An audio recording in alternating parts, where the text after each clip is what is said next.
My name is Adrienne, and for my entire life, my father saw me as a footnote in my brother's story. He was a man who collected things, art, accolades, and above all, wine. His collection was his magnum opus, a liquid museum worth millions, and in his eyes, his son, Julian, was the only one worthy of curating it.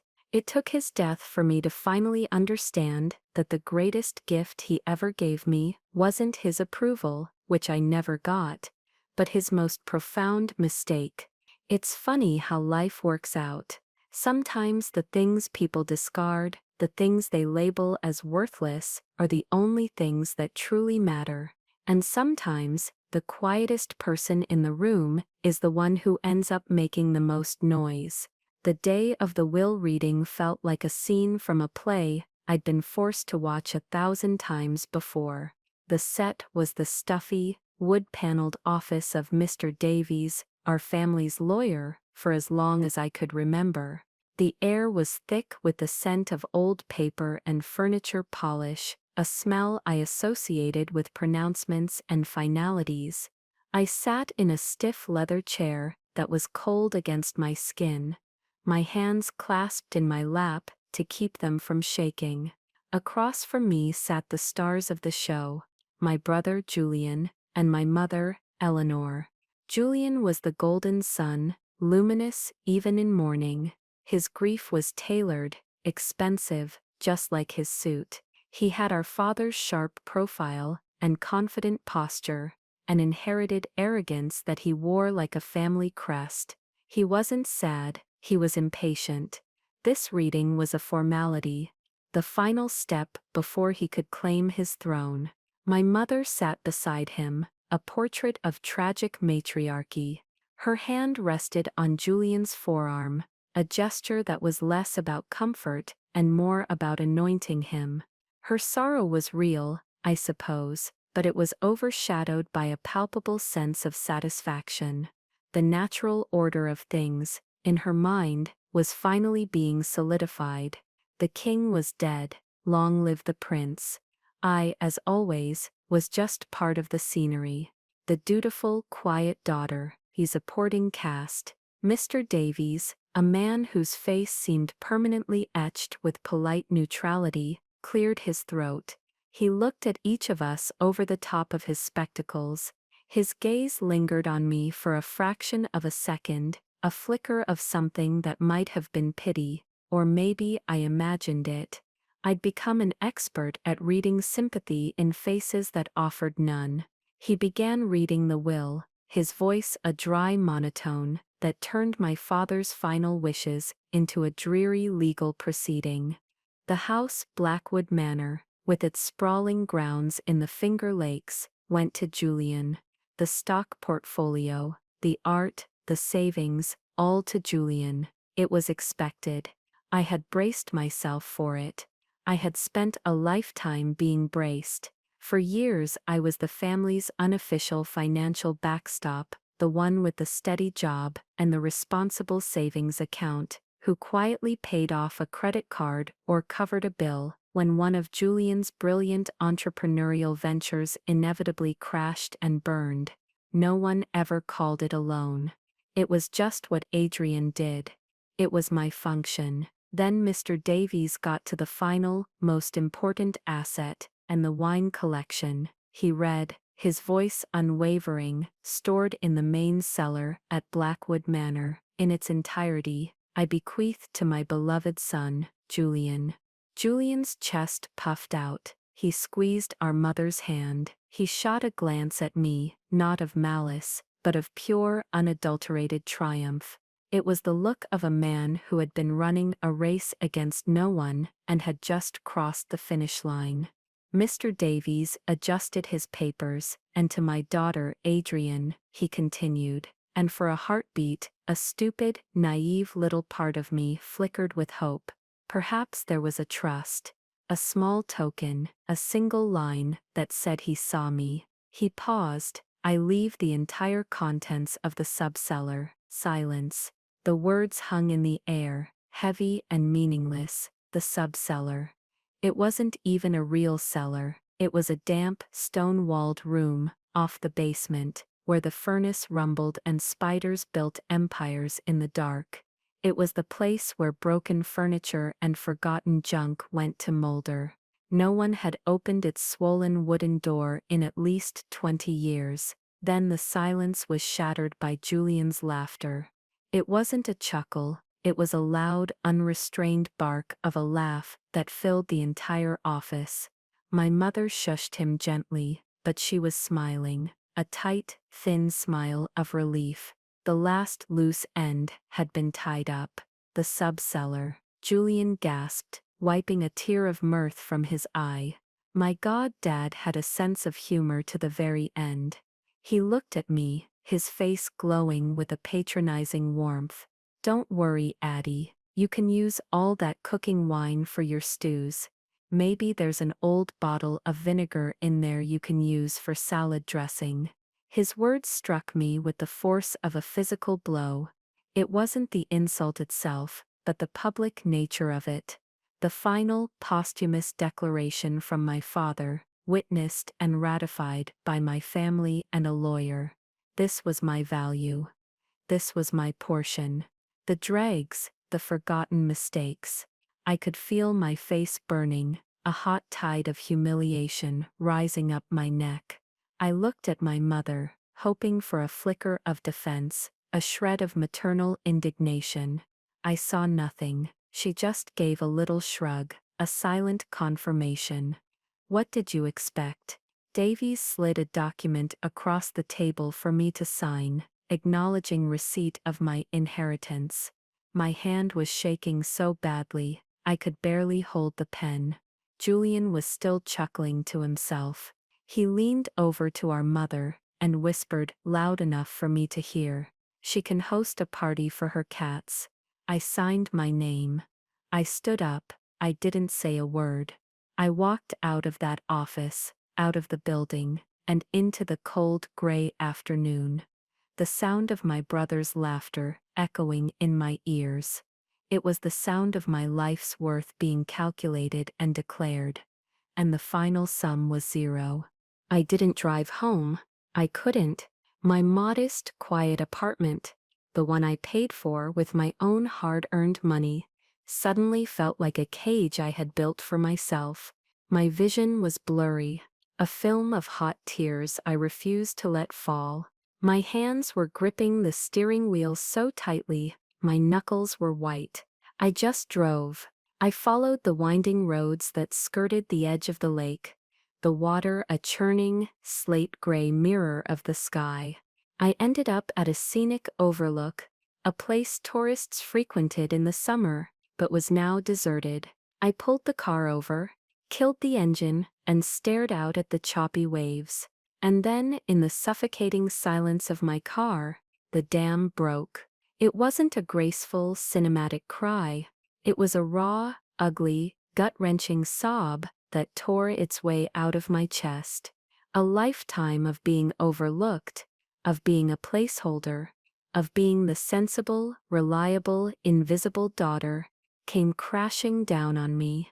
I wept for the father I had tried so desperately to please, a man who, even in death, found one last way to tell me I wasn't enough. I wept for the little girl, who just wanted her dad to look at her drawing, for the teenager who just wanted to be included, for the young woman who just wanted a simple thank you. Julian's laughter played on a loop in my head, cooking wine for your stews. It was so perfectly cruel, so dismissive. He didn't just think the inheritance was worthless, he thought I was worthless. My whole life had been a quiet negotiation for a scrap of affection, a crumb of approval, and the will was the final, definitive answer. There were no more crumbs. The plate was empty. My mind, unbidden, started to dredge up the memories, the 1,000 little cuts that had led to this gaping wound. I remembered my 10th birthday. I had fallen in love with art, and all I wanted was a professional set of acrylic paints and canvases I'd seen in a store window. It was all I talked about for weeks. My father, in a rare moment of indulgence, actually bought it for me. I remember the weight of the box in my arms, the smell of the fresh canvas. It was the happiest I had ever been. For about an hour, Julian, who was 12, threw a tantrum. His bicycle was old, and his friends had new ones. He wanted a gleaming 10-speed, and he wanted it now. Later that evening, my father came into my room. The paint set was gone from my desk. In his hand, he held the receipt. "I'm sorry, Adrienne," he said, not meeting my eyes. "We had to take it back." Julian's bicycle was more expensive than I thought. I asked him why my gift had to be the one to go. He sighed, a sound of profound weariness. "Art is a nice hobby, dear. It's a good thing for a girl to have. But Julian needs to be outdoors. To be a boy. It's important." I didn't get another birthday present that year. Julian got his bike. The memory was so vivid it felt like it was happening right now. I could feel the phantom weight of that box disappearing from my hands.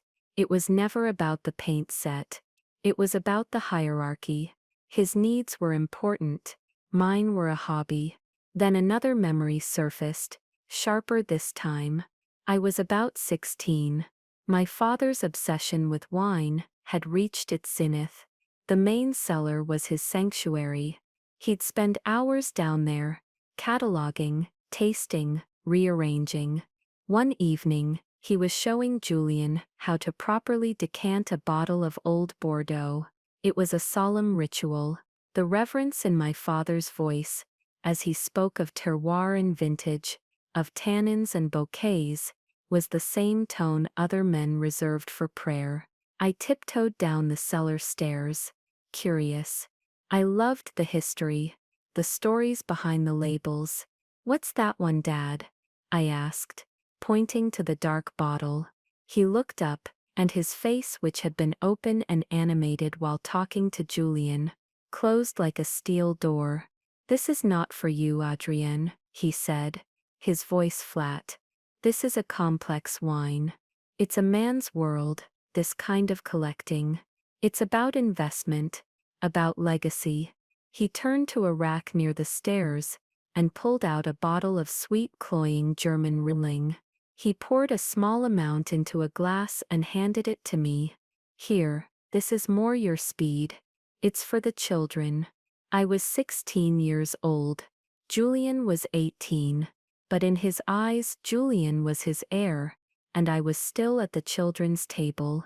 I took the glass, went back upstairs, and poured the sweet wine down the kitchen sink, the syrupy liquid mocking me as it swirled down the drain. He never saw me. He never ever truly saw me. The memories kept coming, a relentless tide of small and large humiliations. The muted celebration, when I won a full academic scholarship to Cornell, overshadowed by the week-long drama of Julian getting fired from a summer job. The countless times I transferred money from my savings to a family account to cover one of Julian's debts. The unspoken expectation that I, the responsible one, would always be the safety net. He would fail upwards, cushioned by my quiet sacrifices and our parents' blind adoration, while I just worked. I built a life, a career, a sense of self, all on my own, and they never once asked me about it. It was like my life was happening in a different, less interesting dimension. And then, through the fog of pain, another memory flickered. A strange one, a distant, dusty recollection from when I was very small, maybe 6 or 7. I had followed my father down into the main basement. He was angry, muttering to himself. He was carrying a heavy wooden crate, the raw wood splintering in his hands. He wasn't taking it to the main cellar. He was heading for the dark, cobwebbed corner, where the sub-cellar door was. He struggled with the rusty latch, cursing under his breath. "Damn Burgundian gamble," he seethed. "Unknown vineyard, unknown quantity. A mistake." He finally got the door open and shoved the crate into the darkness. He turned and saw me standing there, a small shadow in the gloom. His anger softened for a moment into something else, a weary, didactic sort of frustration. He crouched down to my level. "This, Adrienne," he said, his voice low, "is where mistakes go to die. This is where we put the things that don't work out. Remember that." It was one of the only direct life lessons he ever gave me, and it was about failure. Sitting in my car, staring at the lake, that forgotten moment came back to me with stunning clarity. This is where mistakes go to die. The sub-cellar wasn't just a junk room, it was a tomb for his professional errors, and in his will, he had buried me in it with them. The thought should have been crushing, but instead it was clarifying. The grief began to recede, replaced by a cold, hard stillness. I took a deep, shuddering breath and picked up my phone. My thumb hovered over my mother's name, then Julian's. "No," I scrolled down and pressed the name that had always been my real family, Clara. She answered on the first ring. "Addie, are you okay?" I heard about the reading. I tried to speak, but my voice was a choked whisper. "He left me the sub-cellar, Clara." I didn't need to explain. She knew the house, she knew the family. There was a moment of stunned silence, and then she exploded. "He what? Are you kidding me? That's not a joke, that's a weapon. That is the most pointed, cruel, and deliberate insult I have ever heard in my entire life." Her anger was a balm, a shield against my own swirling self-pity. She was outraged for me, and it made my own anger feel valid. "This isn't just unfair, Addie," she continued, her voice fierce. "It's monstrous. It was designed to humiliate you. What are you going to do?" "I don't know," I whispered. "Go home, I guess." "No," she said firmly. "You don't go home. You don't let them see you crumble, you breathe. And you remember that you are not, and have never been, junk." We talked for an hour. She let me cry, she let me rage. She reminded me of every success I'd ever had, every obstacle I'd overcome on my own. She was rebuilding my spine, vertebrae by vertebrae. As we were about to hang up, a text message notification lit up my phone screen. It was from Julian. My heart hammered against my ribs. I read it out loud to Clara. "Hey, when you're cleaning out Dad's mistake cellar, let me know. I might take a few bottles for a laugh." Clara was silent for a second. Then she said, very quietly, "That absolute bastard." And that was it. That was the spark. The casual cruelty, the assumption that even after this ultimate humiliation, I would still be the dutiful daughter, cleaning up a mess that wasn't mine. The image of him and his friends laughing at some dusty, spoiled bottle of wine that was supposed to be my inheritance. It flipped a switch deep inside me. The years of quiet resentment, of swallowed pride, of patient endurance, they all coalesced into a single diamond-hard point of resolve. I said it out loud, the words tasting strange and powerful in my mouth. "I'm going to the house." "What for?" Clara asked, a note of concern in her voice. I looked out at the cold gray water. A tiny sliver of sun had broken through the clouds, glinting off the waves. "My father told me, the sub-cellar is where mistakes go to die," I said, my voice no longer trembling. "I'm going to see if he was right." It wasn't about revenge. It was about archaeology. It was about digging up the dead and seeing what they had to say. But as I put the car in drive and pulled away from that scenic overlook, I felt a new, unfamiliar sensation. A cold, thrilling current of something that felt dangerously close to vengeance. It wasn't about revenge, I told myself again. Not yet. But it was definitely about to be. The drive to Blackwood Manor felt different this time. I wasn't going as a visitor or a subordinate. I was going as an inheritor, however meager my portion. I had a legal right to be there, a right to claim my contents. The word itself felt like a joke. I parked my sensible sedan next to Julian's gleaming new sports car, a recent gift from our father to celebrate a promotion Julian hadn't earned.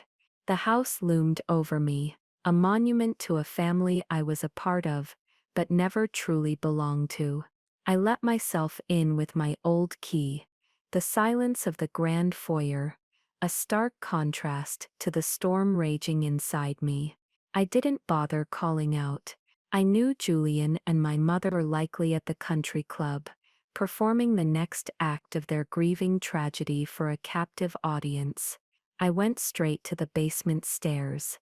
The air grew cooler, smelling of damp stone and dust. The main cellar, visible through its grand wrought iron gate, was a cathedral of wine. Racks upon racks of perfectly angled bottles, a library of legendary vintages. This was Julian's kingdom. My inheritance lay past the rumbling furnace, behind a warped paint-peeled wooden door that looked like it hadn't been opened since the turn of the century. The key was where I remembered it from my childhood, hanging on a rusty nail behind a tangle of old pipes. It was cold and gritty in my hand. The lock was stiff with rust, and I had to put my entire body weight into turning it. The door groaned open with a sound like a dying animal, revealing a gaping black square of darkness. I fumbled for the light switch, a bare porcelain knob on the wall. A single naked bulb flickered to life, casting a weak yellow glow over the room. It was exactly as I'd pictured it. Damp stone walls weeping with moisture, a floor of packed earth. The air was thick with the smell of mildew and something acidic like spoiled vinegar. It was a tomb. In the corner sat a pile of rotting wooden crates, their contents long since leaked out or evaporated. A few broken bottles lay scattered about, their glass catching the dim light. Julian was right. It was full of junk. My heart sank. For a foolish moment, I had allowed a sliver of hope to grow. Hope for what? I didn't even know. A hidden safe? A secret letter? Anything to prove my father had thought of me as more than an afterthought. I was about to turn and leave, to accept the finality of the insult, when my eyes caught something in the far corner, tucked away behind a stack of rotted lumber. It was another wooden crate, but this one was different. It wasn't falling apart. It was intact, covered in a thick, velvety blanket of cobwebs and dust, but solid, and it had stenciling on the side, faded but legible. I knelt down, my knees pressing into the damp earth, and wiped away the grime with the sleeve of my jacket. The letters were faint, but the name was unmistakable. I'd heard my father speak, it only a handful of times, always in a hushed, reverent whisper, the way a priest would speak the name of a holy relic, Domaine della Romane Conti. My breath caught in my throat. It couldn't be. DRC was the pinnacle, the absolute apex of the wine world. My father owned a few precious bottles, kept under lock and key in the most secure part of the main cellar. They were the crown jewels of his collection. What would a case of it be doing in his tomb of mistakes? I looked closer at the stenciling. Below the famous name was a vintage 1945. I felt a dizzying sense of vertigo. Even with my limited osmosis-based knowledge of wine, I knew that 1945 was a legendary year in Burgundy, especially for DRC. Production was minuscule due to the war, resulting in a wine that was not just rare, but mythical. I pulled out my phone, my hands shaking so badly I could barely type. I stood there in that damp, forgotten hole, and started searching. I typed in 1945, Domaine della Romane Conti. The results that flooded my screen made me feel like I was hallucinating. auction records, articles, connoisseur forums. The numbers were astronomical, nonsensical. A single bottle had sold for over $500,000 at a recent auction. A single bottle. And I was looking at a full 12-bottle case. This was the bad investment. The Burgundian gamble that didn't pay off. My father, a man who prided himself on his unerring eye for value, had bought this wine decades ago, likely from an unknown source or before the vineyard had achieved its god-tier status. He had deemed it a mistake, a blemish on his perfect record, and had banished it to the cellar of failures. He had forgotten about it. Or perhaps his ego simply couldn't allow him to admit he had been wrong. He had left it to rot, and in his final act of dismissal, he had given it to me. I started to laugh. It was a quiet, hysterical laugh that echoed in the small, damp space. The irony was so thick, so poetic, it was almost painful. He had left Julian a magnificent collection worth millions. And he had left me his mistake, a mistake that was potentially worth more than the entire collection combined. My first instinct was to run upstairs, to find Julian and my mother, to shove the evidence of their colossal ignorance in their faces. But I stopped myself. The years of being the quiet one, the observer, had taught me one thing: patience. A premature move would be a mistake. This was a new game, with new rules, and I was holding an ace I didn't even know existed an hour ago. I spent the next 3 days in a fugue state of secret research. I didn't go to work. I didn't answer calls from my mother, who was no doubt trying to manage my disappointment. I went to the public library, using their computers, paranoid about my search history. I dove into the arcane world of fine wine authentication, learning about ullage, provenance, label conditions, and cork integrity. I learned that a find like this, a virgin case untouched for decades, was the holy grail for collectors. But I also learned about the prevalence of forgeries. I couldn't be sure until an expert saw it. This led me to the next crucial step: finding an ally. I couldn't trust anyone local. The wine world was small, and my father's name carried weight. News would get back to Julian in a heartbeat. I needed a top-tier professional, someone discreet, from a major international house. After hours of research, I found her, Miss Isabelle Dubois, the head of the wine department at a world-renowned auction house in New York City. Her biography was intimidating. She was the one they called when a billionaire found a suspected treasure in his grandfather's closet. I composed a carefully worded email from a new anonymous account. I attached the pictures I had taken of the crate, and one of the bottles, which I had gently removed and photographed from every angle. I didn't give my name or location. I simply wrote, "Found in a family cellar, believed to be a full case of 1945 DRC. Seeking advice on potential authentication and consignment." I hit send, my heart pounding a frantic rhythm against my ribs. While I waited, I confided in Clara. I told her everything. When I got to the part about the 1945 DRC, she was silent for a full 10 seconds. Then she let out a low whistle. "Oh, Addie, this is more than a trump card. This is a tactical nuclear weapon." Her reaction was the validation I needed. She wasn't just my friend, she became my strategist. It was Clara who helped me understand the bigger picture. She was dealing with her own family drama, trying to fend off her parents who were pressuring her to co-sign a massive loan for her perpetually unlucky cousin. "It's the same pattern," she told me, over coffee. "They see you as a resource, not a person. The moment you say no, the moment you set a boundary, they treat it as a personal betrayal. This isn't just about money for you, Addie. It's about drawing the ultimate boundary. The reply from Miss Dubois came less than 12 hours later. It was short, professional, and electric with contained excitement.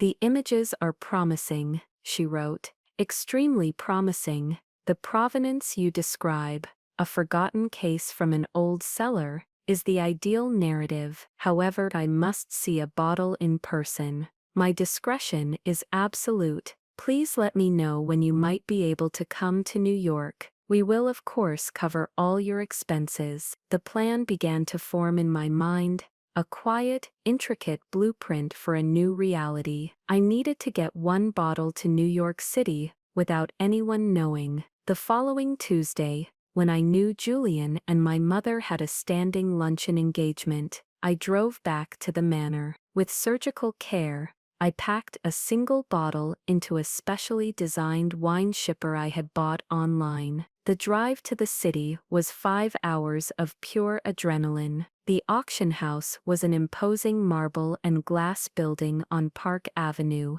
Miss Dubois' office was a serene, minimalist space overlooking the city, a stark contrast to the dusty cellar where my journey began. She was a chic, sharp woman in her 50s, with intelligent eyes that missed nothing. She didn't waste time with small talk. She led me to a private viewing room, a sort of laboratory for wine. With the reverence of a surgeon, she examined the bottle. She used a magnifying glass on the label, a special light to check the color and clarity of the wine through the glass, and measured the ullage, the small air gap at the top, with a precise tool. The silence stretched on, thick with tension. Finally she looked up at me, and for the first time, her professional mask slipped. Her eyes were wide with genuine awe. "The provenance is impeccable," she said, her voice barely a whisper. "The capsule, the label, the glass itself, it all aligns with the known bottles from that year. The condition, for a wine of this age, stored in less than ideal conditions, is miraculous. I am 99% certain this is authentic." She paused, letting the weight of her words sink in. "A single bottle like this could fetch between $500,000 and $700,000 at auction. A full, intact case, it's unprecedented. It would be a global news event in the collecting world. We would build an entire auction around it." I felt the floor tilt beneath my feet. Then she gave me the most important advice I would receive. "Do not tell your family," she said, her voice firm and low. "Do not move the rest of the case yourself. An asset of this magnitude is a liability. It invites theft, fraud, and a world of trouble. Let us handle it. We have a specialized team for discreet acquisitions. They will retrieve it, transport it to our secure, climate-controlled vault, and complete the final authentication. All you need to do is give us legal access."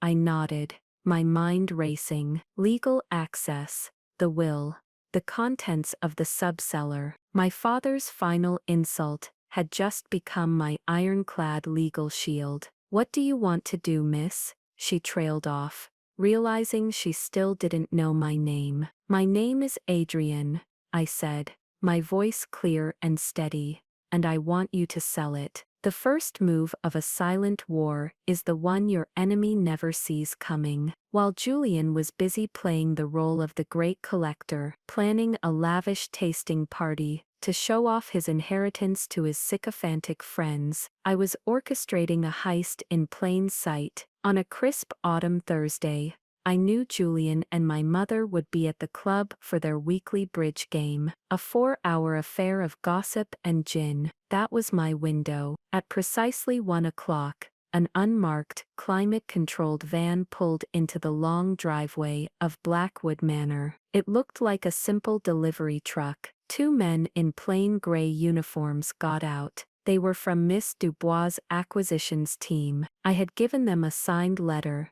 notarized by a lawyer I'd found in a neighboring town, granting them access to the property to retrieve personal effects as stipulated in the last will and testament of my father. It was all perfectly legal.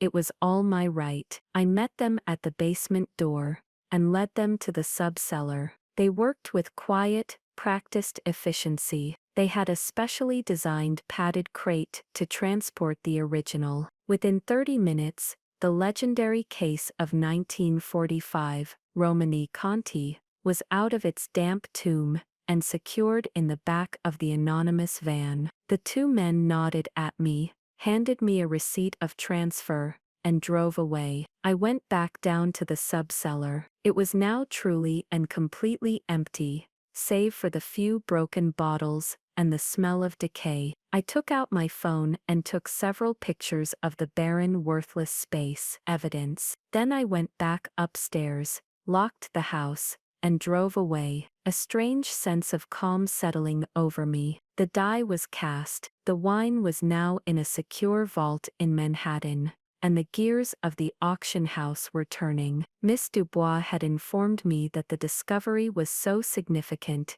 they were fast-tracking it for their winter marquee auction. The centerpiece would be a special single-lot feature, the Blackwood Legacy, a lost case of 1945, Romani Conti.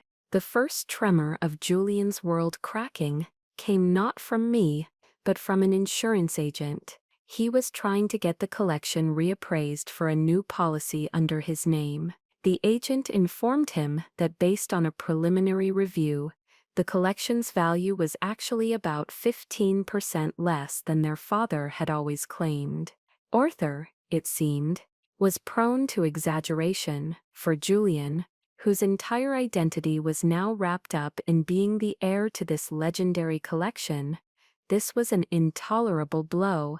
He needed to prove the world, and himself, wrong. His solution was the tasting party.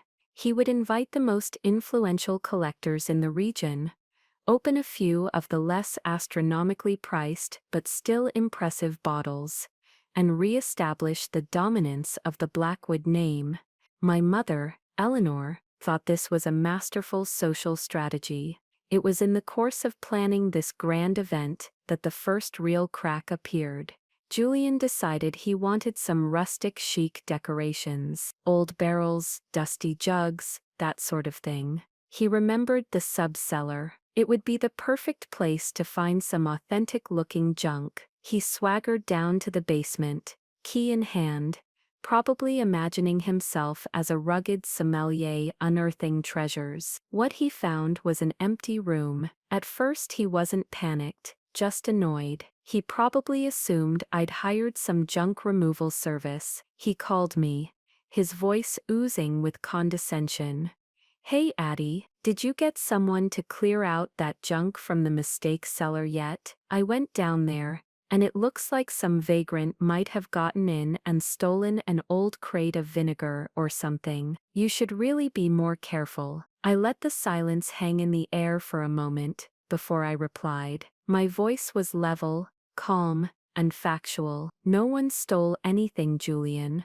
What are you talking about? The whole room is empty. That weird crate Dad had in the corner is gone. I took possession of my inheritance," I said, the words as clean and cold as polished steel. "As per the will, the contents of the sub-cellar belong to me." He laughed, that same barking laugh from the lawyer's office. "Your inheritance, Addie? It was garbage. What did you do? Haul it to the dump?" "Was it garbage?" I asked softly. And then I hung up. I imagined him standing there in the basement, the phone in his hand, a flicker of confusion crossing his smug face. The first seed of doubt had been planted. He called our mother, who undoubtedly told him I was just being difficult and to ignore me. He was still the golden boy. He couldn't conceive of a world where I held any power. He had the collection. He had the house. He had everything. What could I possibly have? He was a king standing on a mountain of gold, unaware of the earthquake starting deep beneath his feet. The real panic was still to come, and it was going to be delivered not by me, but by the glossy heavyweight paper of an auction catalog.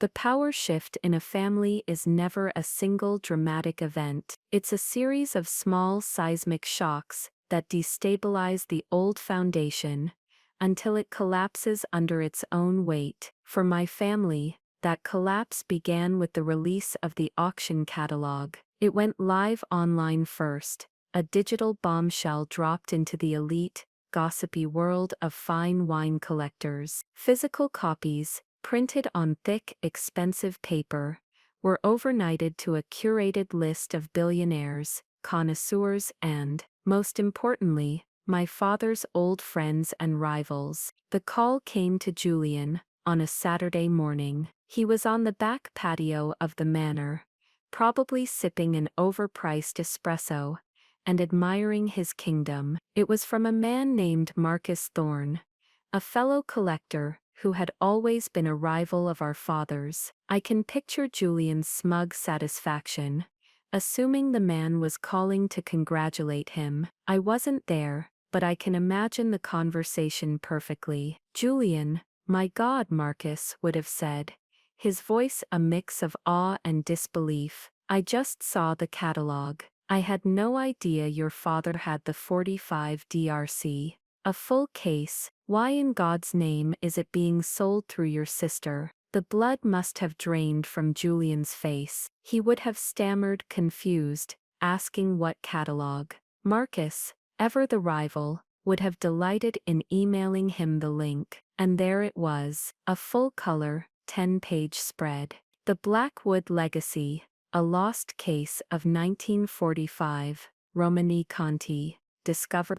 After 70 years, my name was listed as the consignor, and at the bottom of the page, in discreet but unmissable print, was the pre-auction estimate, $8 to $10 million. He would have stared at the screen, his mind unable to process the numbers, the cooking wine, the stews, the junk, the mistake. It was all a lie. He stormed into the house and found our mother. He showed her the screen. Her carefully constructed facade of aristocratic grace would have shattered like cheap glass. They both realized it in the same horrifying moment. The sub-cellar wasn't a tomb.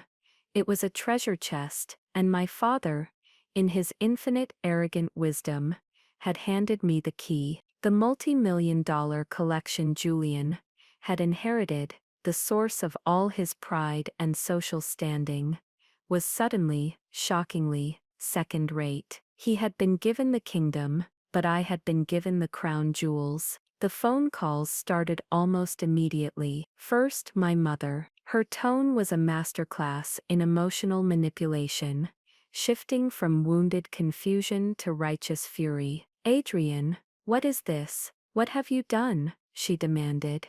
"How could you do this to the family, to your father's memory? That wine is a piece of family history." I had rehearsed this moment in my mind 100 times. I was calm. "Hello, Mother," I said, my voice even. Father's will was very specific. He made it quite clear what was family history and what was mine. I'm just honoring his wishes.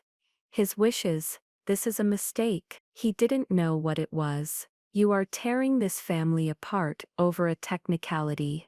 A $10 million technicality, I replied, and the line went silent. I could hear her breathing, a ragged sound of pure, helpless rage. I have to go now, I said politely, and I hung up. Next came Julian. He was less strategic. He was a cornered animal, lashing out with a torrent of accusations and threats. You stole it, he screamed into the phone. That's ours. It was on our property. I'm going to sue you. I'll tell everyone you're a thief. You can't steal something that was given to you, Julian said. My voice still unnervingly calm. It was a strange feeling, this power. I felt like I was floating, untouchable. You laughed when I inherited it. You called it cooking wine. I believe Mr. Davies still has a copy of the will if you'd like to read it again. It's very clear. The contents of the sub-cellar, all of them. His fury deflated in an instant, replaced by a pathetic, wheedling plea. Okay, Addie, look. I'm sorry, okay? I was a jerk. We can fix this. We can split it. 50-50. We'll tell everyone it was a joint discovery. A family secret. We'll be legends. I almost laughed. The sheer audacity of it. The transactional nature of his apology. He wasn't sorry for a lifetime of dismissal.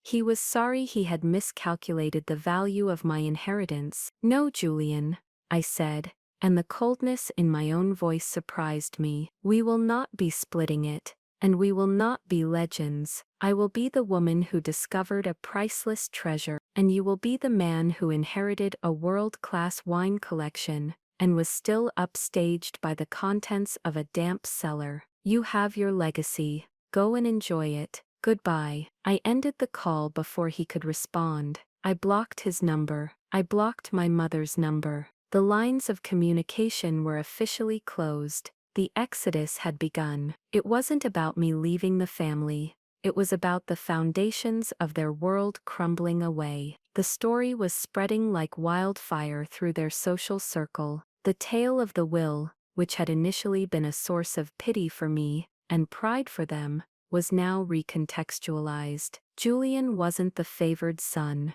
He was the fool. My father wasn't a brilliant patriarch. He was a man blinded by his own ego. The very people Julian had been so desperate to impress with his tasting party were now calling each other, whispering and laughing. The story was just too perfect. The overlooked daughter, given the scraps, ends up with the feast. Julian's social currency, built entirely on the foundation of his inheritance, was plummeting. He was no longer the king. He was the court jester. The day of the confrontation was inevitable. I knew they wouldn't just let it go. Their entire world had been upended, and in their minds, I was the sole cause. They couldn't see that they, and my father, had built this reality themselves. I was merely the one who held up the mirror. They showed up at my apartment on a Tuesday evening, a place they had visited maybe twice in the 10 years I'd lived there, both times for begrudging brief holiday appearances. The sight of Julian's ostentatious car, parked on my quiet, middle-class street, was jarring. I saw them coming from my window. Julian was practically vibrating with rage, his face a blotchy red. My mother had her arm linked through his, playing the part of the supportive, wronged matriarch. I took a deep breath, opened my door before they could knock, and stood in the doorway. "Hello," I said. Clara was with me. I had called her when I knew the auction catalog was out, sensing this moment would come. She sat quietly on my sofa, a silent, solid presence at my back. Her being there was not just for my support, it was a statement. It told them this was no longer a private family matter they could control with their usual tactics. There was a witness. "We need to talk," Julian bit out, trying to push past me into the apartment. I didn't move. "We can talk right here." My mother stepped forward, her face a mask of sorrowful disappointment. "Adrienne, please, don't be like this. Let us in. We need to stop this madness. You have to call the auction house and cancel the sale." "No," I said. The word was simple, absolute. It hung in the air between us. Julian's composure finally snapped. "No? What do you mean, no? That is our family's legacy. That wine belongs at Blackwood, not in some sheikh's vault in Dubai." Dad would be spinning in his grave, and that's when the years of silence finally ended. The dam of my own quiet endurance didn't break with a roar, but with a calm, devastating flood of truth. I looked from his furious face to my mother's practiced grief, and I felt nothing but a profound, weary pity. "Legacy," I said, my voice quiet, but carrying in the stillness of the hallway. "You want to talk about Dad's legacy." His legacy was a lifetime of making sure I knew my place. His legacy was making sure everyone in the world knew that I was second best, that I was an afterthought. His legacy is you, Julian. I looked him right in the eye, a 40-year-old man-child, who has never had to face a single real-world consequence, because I was always there. patching the holes. I paid your credit card debt after your e-commerce business failed. I co-signed the loan for your first ridiculous sports car. I funneled money to mom to cover the property taxes when you forgot to pay them after dad's first illness. Was that part of the legacy too, or was that just my job? They were both stunned into silence. Their mouths were slightly agape. They had never heard me speak like this. The quiet, accommodating Adrienne was gone. This wine, I continued, my voice gaining strength, is not a family asset. This is my compensation. This is my severance package from a job I never asked for, and was never paid for. It's payment for every birthday he ignored, every achievement he dismissed, every time he looked right through me. He told me once that the sub-cellar was the place where mistakes go to die. He was wrong. It's where they get valued, authenticated, and sold to the highest bidder. My mother found her voice, a wounded whisper. How can you be so cold? We are your family. You were the people I lived with. I corrected her gently. Clara is my family. My family doesn't laugh when I'm publicly humiliated. My family doesn't see me as a walking, talking bank account. My family sees me. I delivered the final blow. The auction is proceeding. In fact, to avoid any uncertainty, I've already accepted a pre-auction irrevocable bid from a European consortium. The sale is guaranteed. The money is already in escrow, legally secured in my name. There is nothing you can do. The fight went out of them completely.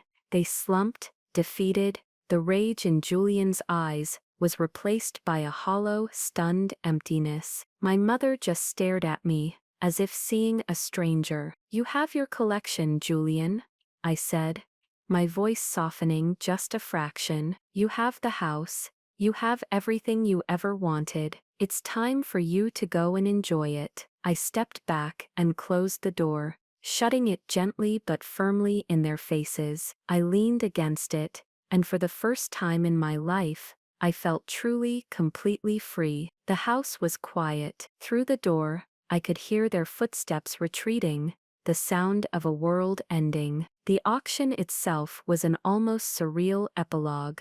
I watched it online from Clara's apartment, a glass of champagne, a good one, that I had bought myself in my hand. The bidding was ferocious. The final hammer price shattered the pre-auction estimate, setting a new world record. The headlines the next day were exactly as I had pictured the Cinderella cellar. Forgotten wine fetches a king's ransom. My name was mentioned, but I remained private, letting the story of the wine speak for itself. Julian, however, became a minor tragic celebrity in the wine world. He was the punchline to a very expensive joke. To maintain the lavish lifestyle he felt he was owed, he was forced to start selling off pieces of my father's precious collection, one bottle at a time. He was dismantling the very legacy he had been entrusted with, proving he was never its worthy custodian. My mother, stripped of her son's reflected glory, retreated from her social life, unable to face the pitying looks and whispered gossip. They had gotten exactly what my father left them: a beautiful, valuable, and ultimately hollow legacy. A few months have passed since then. I didn't buy a mansion or a fleet of cars. I didn't take on the trappings of the world my family worshipped. I did something much more radical. I bought back my life. I'm speaking to you now from my new art studio. It's a big, bright, airy space with huge windows that let in the morning light. The air smells of oil paint and turpentine, a scent my father would have called impractical. I'm painting again, big, bold, colorful canvases, things that are entirely my own. I also established a foundation, a scholarship fund for young female artists from upstate New York who need help buying their first supplies, a little bit of support to pursue a passion that other people might call a nice hobby. I bought my freedom, and it is quiet, and it is peaceful, and it is more valuable than any bottle of wine in the world. In the end, it was never really about the wine, was it? Or the money. It was about being seen. My father, in his arrogance, wrote me off. My brother, in his greed, laughed at me. They looked at a forgotten cellar full of junk, because that's how they saw me, as forgotten as junk. They couldn't imagine that I, or anything associated with me, could hold any real value. The most valuable thing I inherited that day wasn't the wine. It was the truth. The truth that my worth was never ever up to them to decide. It was always mine. You know, for a long time I told myself it wasn't about revenge. I really did. But sitting here, in this studio, with the life I've built for myself, I realize that the best revenge isn't loud or explosive. It's not about screaming and fighting. It's quiet. It's methodical. It's building a beautiful, meaningful life on the ashes of the one they tried to burn down. And from that perspective, maybe it was about revenge, after all, the very best kind. Has anyone in your life ever made you feel invisible, like you were just the contents of the sub-cellar? I want to hear about it. Tell me your story in the comments below. I promise you, I read every single one. And if you've ever felt like you were being overlooked or taken for granted, don't forget to like this video and subscribe to the channel, because it's a powerful reminder that sometimes the things and the people that others throw away turn out to be the most valuable things of all.